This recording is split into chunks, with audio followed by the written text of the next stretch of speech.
سخن. در نماز خواندن سبحان ربی العظیم و سبحان ربی الاعلا را از 3 بار زیاد خواندن جایز است یا نه؟ ما و شما وقتی که رکوع میکنیم سبحان ربی العظیم سبحان ربی العظیم، یا سجده میریم سبحان ربی الاعلا. پاک هستی تو ای پروردگار ما، چی بزرگ هستی ای پروردگار ما.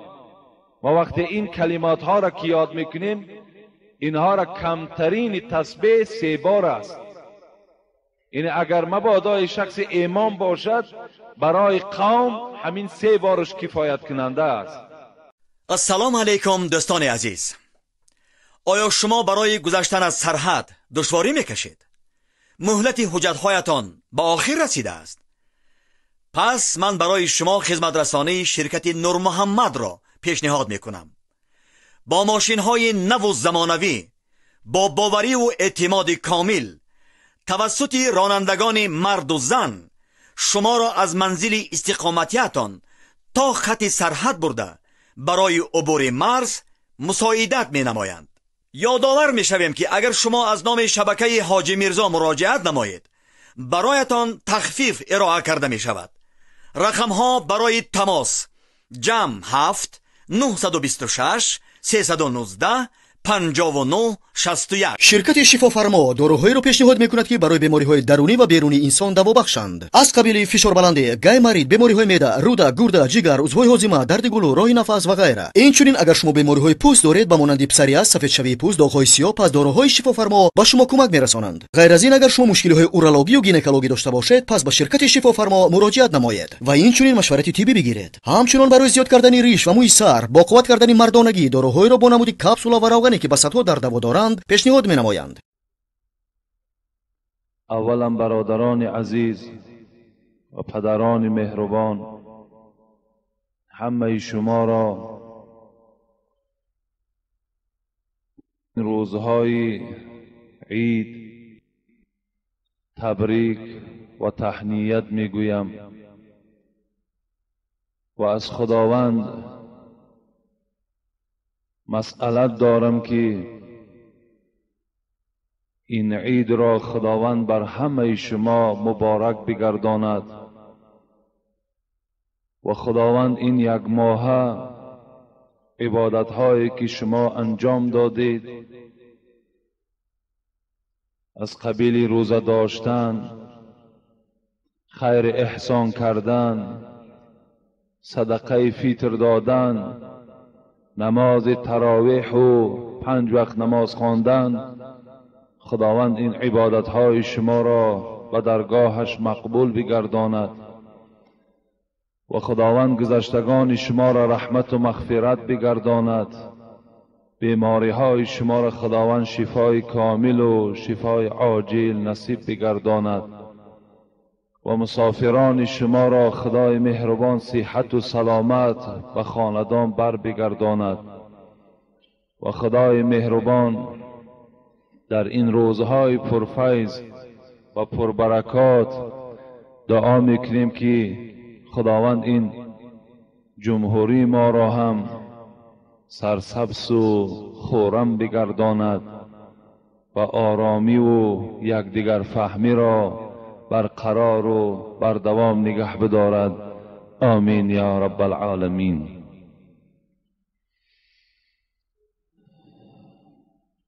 ما خواستیم این جمعه درباره فضیلت علم آموختن، چه علمهای دنیوی باشد چه علم اسلامی باشد، با شما صحبت کنیم.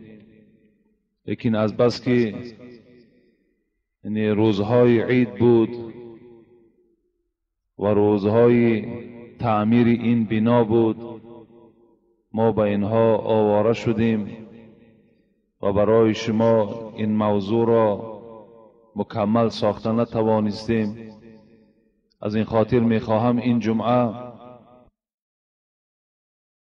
چند سوال هایی که تا حال جواب نگرفتن و شما جواب بگردانم.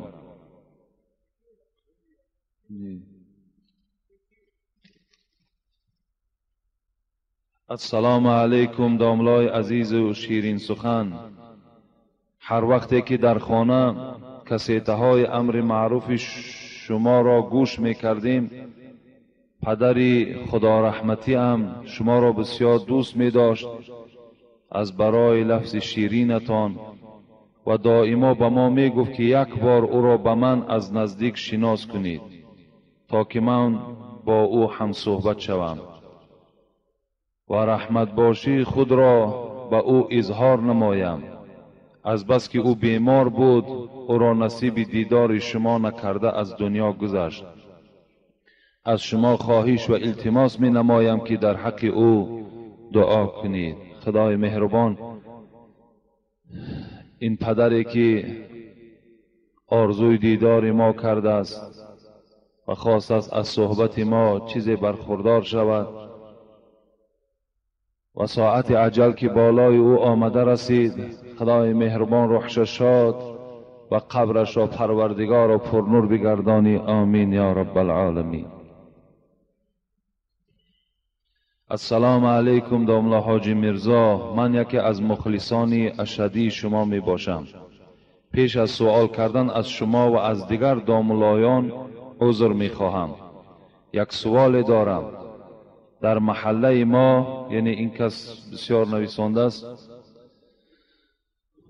مقصد سوالش این است که در محله ما دو ملا یا یک ملای هست و مردم را به خیر و سخاوت دعوت میکنند و از فضیلت‌های خیر و سخاوت مردم اعلان میکنند، لیکن خودشان خیر و سخاوت نمیکنند. یعنی از شما عذرخواهی بسیار میکنم گفته و این را آرامانه به ما جواب گردانید. یعنی فرقی ندارد در نزد خیر و سخاوت چی ملا باشد چی غیر ملا باشد، همش یک نفری هستند در نزد پروردگار، مگر که خداوند اهل علم را، کسانی که علم دارند، کسانی که عالم هستند، اونها را پروردگار خود خبر میدهد که اینها را ما درجات خاصه دادگی هستیم. یعنی اینها البته به البته چگونه ای که خداوند میگوید قل هل یستوی الذین یعلمون والذین لا یعلمون، آیا آن کسانی که عالم هستند و آن کسانی که عالم نیستند آیا در قدر و در قیمت برابر هستند؟ خدا میگوید نه، بلکه عالم ها درجه خاصه ای دارند. چگونه ای که در رفت گپ ما و شما میگوییم پرهنر از بیهنر بالا نشیند عیب نیست، یعنی عالم همان شخص پرهنر است، لیکن اگر کدام عالم و کدام داملای اگر شرایط داشته باشد، اونم باید که برابر مردم چیکار کند؟ در خیر و سخاوت کوشش کند. این معنای را ندارد که اگر پیشوایی که علم داشته باشد و همه شرایط های زندگیش مهیا باشد لیکن وی خیر و سخاوت نکند، این معنای او را ندارد. باید که بیشتر باز عالم یا پیشوا باید که وی با خیرش زیادتر باشد، چگونه ای که به مردم خودش تبلیغ میکند. لیکن مادامی که اگر شرایطش نباشد وی ما و شما مجبور کردن نمیتونیم. و دیگر فضیلتی که پیشواها دارن این است که وقتی بر یک انسان یک بسم الله الرحمن الرحیم تعلیم دهد، از هزار خیر احسانی که دیگر شخصان انجام میدهند فضلش بالاتر است. وقتی یک عالم اگر یک ساعت یا از او کمتر در بین مردم تبلیغ میکند و مردم به سوی خدا دعوت میکند، اگر تو ماه در راه خدا خیر احسان کنی به ثواب او برابر شدن نمیتونی. اینش هم باید ما و شما فراموش نکنیم. و دوم سوالی که کردن، در وقت امر معروف رفته ایستاده باشد نماز تحیه مسجد خواندن درست است یا نه؟ این نزد مذهب ابو حنیفه اگر در حالتی که پیشوا داملا امر معروف دارد تحیه مسجد خواندنش مکروه است، ممکن نیست. این امر معروف باید که اون چیکار کند؟ وای گوش اندازد. تحیه مسجد را نزد مذهب ابو حنیفه مستحب خواندن، گفتن مستحب است تحیه مسجد خواندن. یعنی شخص خواننده به سبب نخواندنش گناهگار کشتار دوچار کرد، قیامت او چی می شود؟ به ما فهمانید. بابای حاجی، من از شما پرسیدنیم که در بین شام و عصر خوردن درست است یا نه؟ این را نوشته است مادر علم دیده. یعنی بین عصر و شام خوردن هیچ زلل ندارد. من ندیدم در یگان حدیث پیغمبری خدا یا یگان مسئله که بین عصر و شام خوردن ناجایز باشد. اگر شخصی را که نماز عصرش خواندگی باشد برای وی خوردن بین عصر و شام هیچ زلل زیانی ندارد.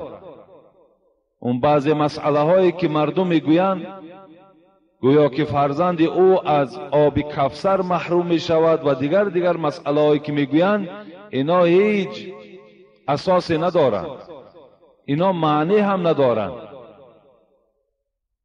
یعنی بین عصر شام با طریق اولا جایز است که شما طعام خورین. و شخصی که مجبوری خودش را به قتل میرساند، هلاک میکند، حالی او چگونه است در اسلام؟ خداوند در قرآن در سوره نساء به ما و شما گوشزد میکند، خبر میدهد: اعوذ بالله من الشیطان الرجیم، بسم الله الرحمن الرحیم، ولا تقتلوا انفسکم ان الله کان بكم رحیما. خداوند امر میکند ای بندگان من، ای مردم، شما خودتان را به دست خودتان به قتل نرسانید، پروردگار شما برای شما رحیم و مهربان است. این امر الهی است که شما با دست خودتان را به قتل نرسانید. خدای شما با شما مهربان است. تو الکی یک جنایت صادر میکنی، امر پروردگار تا پایمال میکنی. خدا به تو میگوید خودت را به دست خودت قتل نکن، تو سخن پروردگار قبول نمیسازی بلکه خودت به هلاکت میرسانی. از حساب چی؟ از حساب زندگی، از حساب مشکلات هایی که بالای شما می آید، از حساب دردی که شما را غم می دهد. باید انسان با صبر باشد، باید انسان با تحمل باشد. باید در هر یک مصیبتی که به سر او می آید، چه از جهت خانه‌داری است، چه از جهت بیماری است، چه از جهت زندگی او پیدا می شود، باید وی از این مصیبت ها فرار نکند، باید نگریزد، باید بلکه در اینها صبر کند. و خداوند همراه صابران است، او را خداوند اجر می دهد. اگر هر نفری را که این گونه زندگی های مشکل بالاش آید و وی خودش را به هلاکت رساند، پس این چی معنی پیدا می کند؟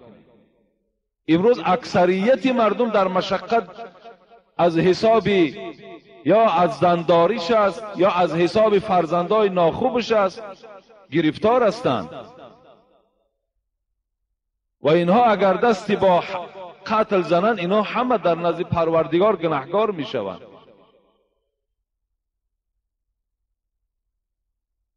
یک حدیثی را من برای شما الحال می خوانم، برای شخصانی که خودشان را با دست خودشان قتل می کنند.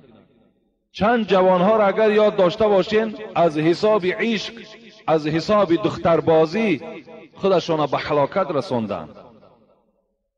چندین دختر دیگر هم از حساب آن که این جوان او را در نکاح خود ندر آورد و هم خودش را به هلاکت رساندگی است در همین شهر ما و شما.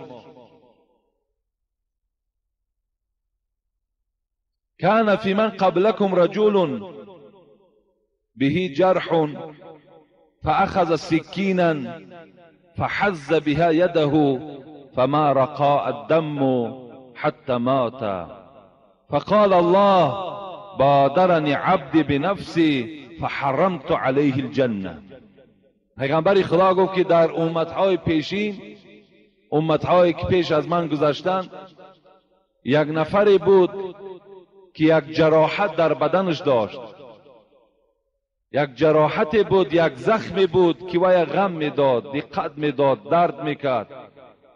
این مرد به یک حالت آمد که دیگر طاقت کرده نتانست و کار در گرفت و همین شاهرگهایی که وجود دارد که در بین دست ما و شما رگهای کلانی که هست، همین ها را میگه به کار برید تا که خونی او تیزتر براید و این مرد جانش از همین دنیا خلاص شود، از این درد خلاص شود. رسول اکرم گفتن وقتی که این مرد این عمل انجام داد، خداوند چی گفت؟ بادرنی عبدی فحرمت علیه الجنه. بنده من در حیات خودش رحم نکرد، بلکه خواست که پیش از مهلت از دنیا گذرد. از این خاطر من بر این گونه بنده ها جنت حرام گردانیدم. کسی که اگر خواهد که پیش از مهلت، پیش از ساعت اجلش، یعنی با مرگ الهی نه بلکه با دست خودش را به قتل میرساند، خداوند بر او وعده دارد فحرمت علیه الجنه، من حرام گردانیدم آن جنت جاودانی را، آن جنت پرناز و نعمت را برای این گونه بنده های ناشکر حرام گردانیدگی هستم. حیات این نعمت است. این نفس هایی که شما میکشید، این تن صحتی که شما دارید، اینا یک نعمت کلانی هستند. شما برای اندک معامله های دنیایی وقتی دستی به کشتار میزنید، دستی با قتل میزنید، خودتان هلاک میکنید، شما یعنی نفرت از نعمت پروردگار کردید. از این خاطر در هر معامله، در هر مصیبت شما صبر کننده باشید. انشاءالله هر یک میگوید پایان شب سیاه سفید است. هر یک مشکلات با آسانی دارد. فإن مع العسر یسرا إن مع العسر یسرا. خداوند در قرآن میگوید هر یک مشکلات برای خودش آسانی دارد. هر یک مشکلات برای خودش آسانی دارد. امروز اون معامله که بین زن داری، جنجالی که در عائلت داری، گفتی شاعر زندگی آینه بیش و کمیست، هر شب در آسمان ستاره نیست. در آسمان هر شب ستاره زار نیست.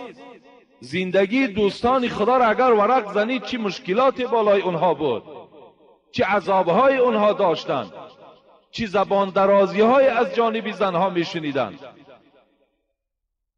لیکن عزیزان ما و شما دستی به کشتار نزدند، بلکه اونها صبر کردند. و جوانها، من برای شما چندین بار خبر دادم، عشق ورزی نکنید. عاقبت عشق به نهایت سیاهی کلان دارد. شما به همه جنایت دست میزنید.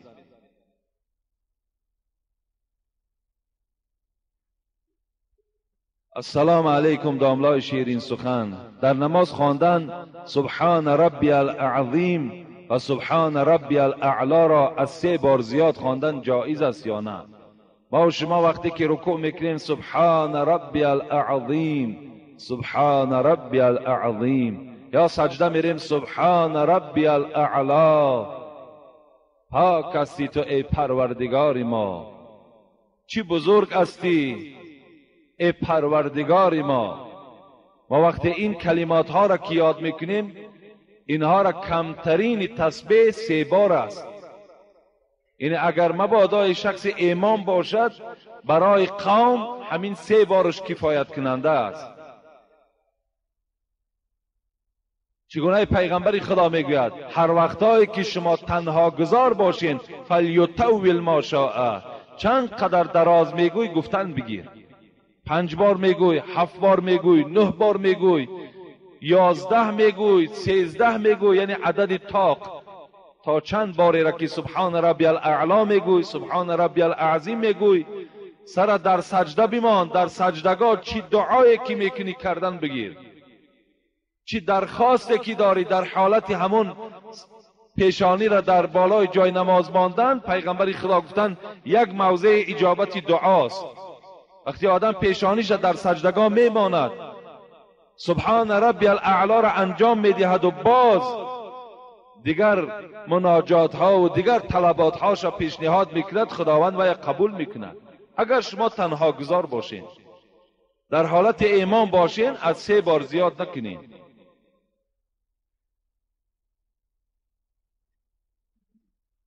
داملای محترم، مادر من بیمار است. با تیمم یا کج پهلو کتاب قرآن خواندن ممکن است یا نه؟ ممکن است.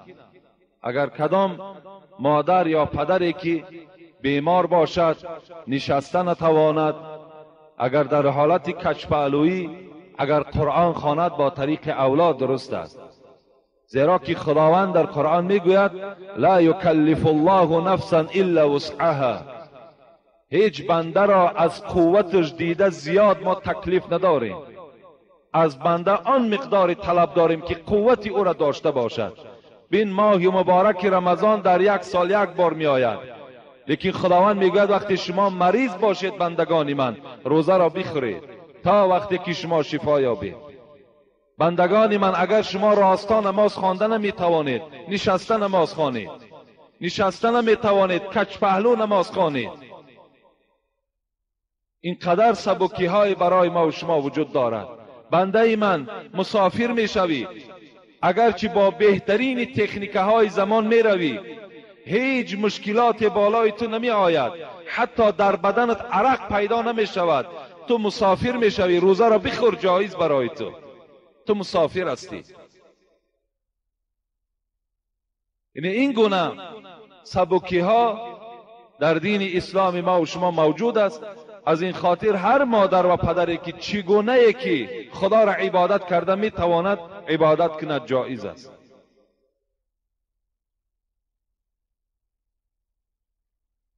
السلام علیکم داملای شیرین زبان، من از شما خواهش میکنم که با این سوال من جواب دهید. در مسجد شخصی که زن ندارد پیش در آمدنش ممکن است یا نه؟ ممکن است. اگر شخصی که زن نداشته باشد لیکن عالم باشد و شخصی که زن دارد و مثل او علم ندارد، وای در نزد این شخص بی زن جایز نیست که پیش درآید. عالم همه وقت پیش می درآید، زن دارد ندارد باید که وای پیش درآید. زن داشتن در شرط امامتی داخل نمی شود. برای امام یعنی شرط های اساسی همین است که وای عالم فقه باشد، وای عالم فقه باشد، مسئله ها را فهمد. در داخل نماز باید که واجب از فرض جدا کرده تواند، سنت از واجب جدا کرده تواند. کدام عمل او سنت است، کدام عملش واجب است. با ترک این نماز فاسد می شود، مکروه می شود. این عمل مباح است، چی هست، اینها را فهمیدن لازم. این برای امام شرط است.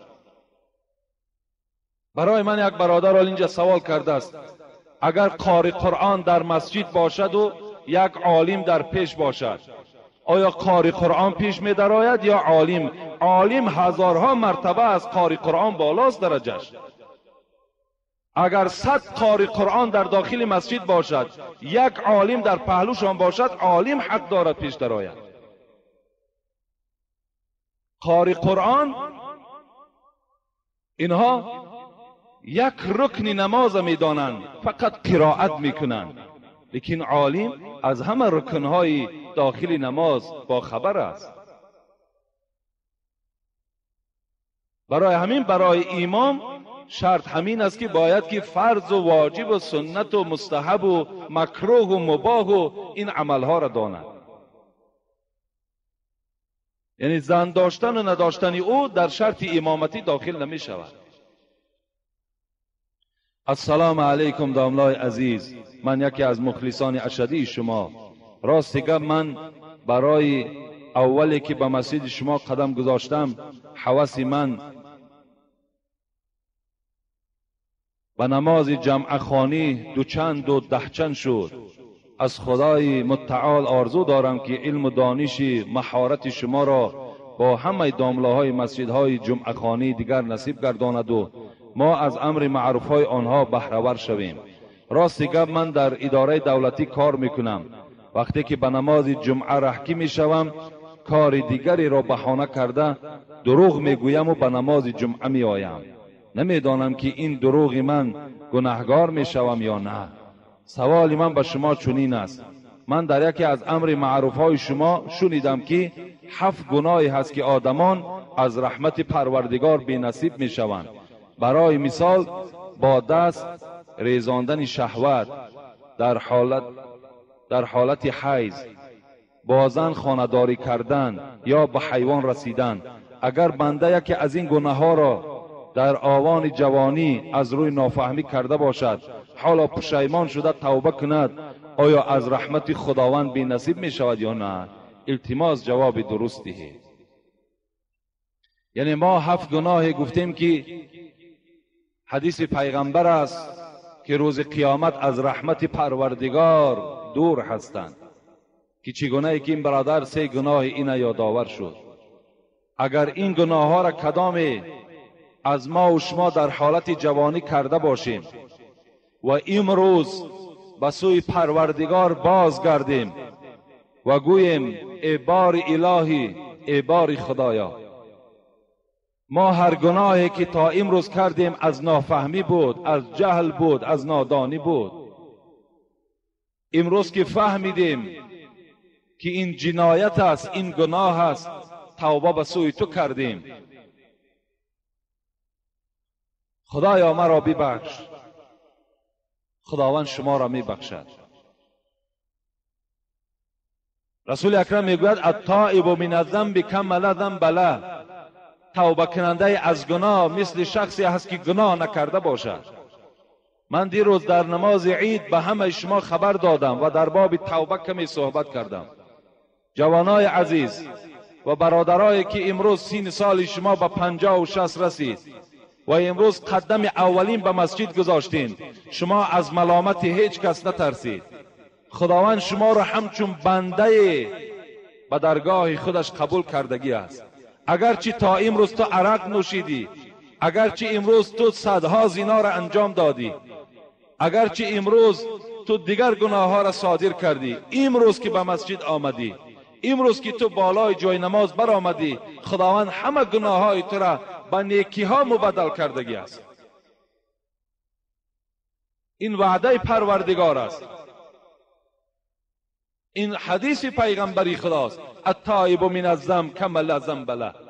کسی گناه میکند، توبه میکند، خداوند توبه او را قبول میکند و این شخص مثل شخصی هست که گناه نکرده باشد.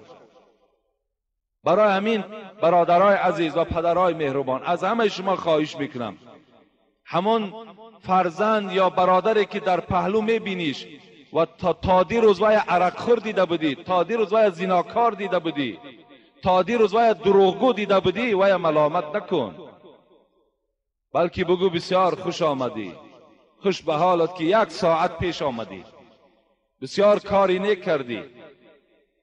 با این گونه صحبت ها ما باید دل وای به دست گیریم، نه اینکه وای ما و شما از مسجد گریزانیم.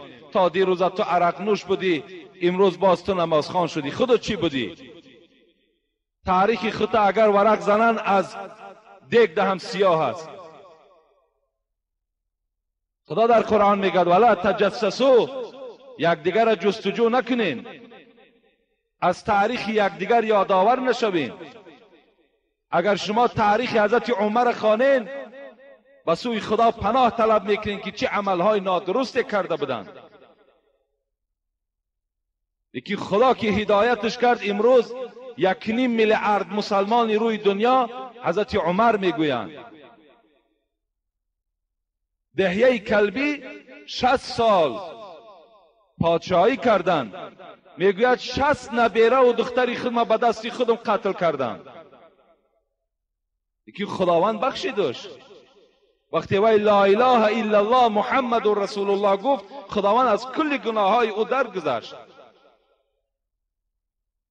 برای همین هر یک انسانی که توبه میکند به سوی خدا بازگشت دارد. من برای همه شما سخن خدا و پیغمبر اعلان میکنم که خداوند شما را بخشید. 10 سالی که تو گناه کردی، 10 سال تو نماز خواندی، 10 سال تو عبادت کردی. ناامید نشو، بلکه آمده از صحبت ها برخوردار شو. عبادت تا دوچند کن، آب چشم تا زیاد کن. و این دروغی که این برادر گفته است برای آنی که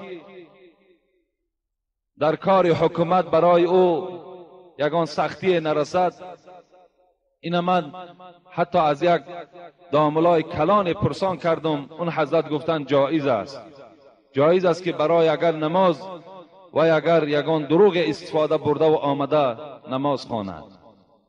اگر چندی که مثال دروغ در حدیث های پیغمبر میگوید برای در حرب، یعنی در حالت جنگ، الحرب خدعتون گفت از پیغمبر، جنگ خودش فریب است. یعنی جاتا از اینجا ایواز میکنی، از اینجا ایواز میکنی برای دفاع کردن جان خود از دشمن. این هم یک نمود فریب است. این رسول اکرم اجازت دادند. و دیگر فریب، این دیگر دروغ جایز است اگر بین دو آدمی که قهری باشند. ما رفته پیش او کس میگوییم که وی بسیار